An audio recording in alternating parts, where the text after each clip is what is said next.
இது நம்ம ஃபேமிலி.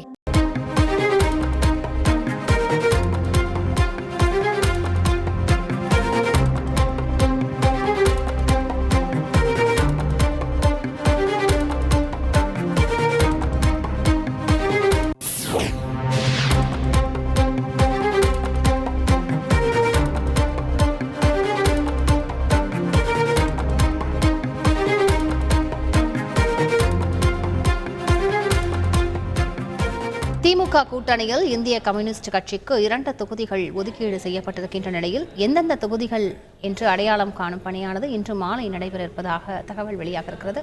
முழு விவரங்களை செய்தியாளர் ரமேஷ் கேட்கலாம். ரமேஷ், வணக்கம். ரமேஷ், எந்தெந்த தொகுதிகள் என்று எதிர்பார்க்கலாம்? முழு விவரங்கள் என்ன?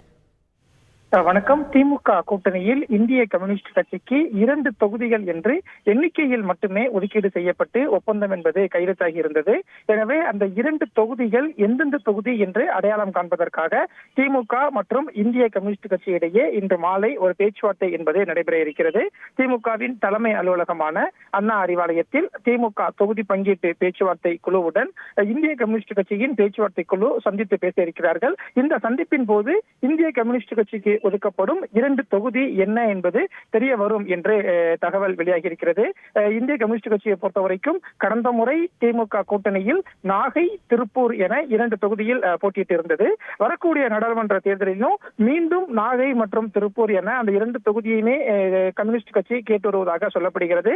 எனவே மீண்டும் இந்திய கம்யூனிஸ்ட் கட்சிக்கு திருப்பூர், நாகை ஒதுக்குவதற்கான வாய்ப்பு அதிகம் என்றே திமுக தரப்பிலும் இந்திய கம்யூனிஸ்ட் கட்சி தரப்பிலும் தெரிவிக்கப்படும் நிலையில் இன்று மாலை நடைபெறக்கூடிய பேச்சுவார்த்தையின் போது அந்த 2 தொகுதிகள் என்ன என்பது அதிகாரப்பூர்வமாக தெரிந்துவிடும்.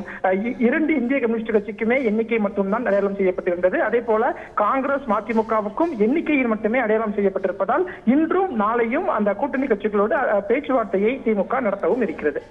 முழு விவரங்களுக்கு நன்றி ரமேஷ். அன்புள்ள கிரியஸ், இது நம்ம ஃபேமிலி.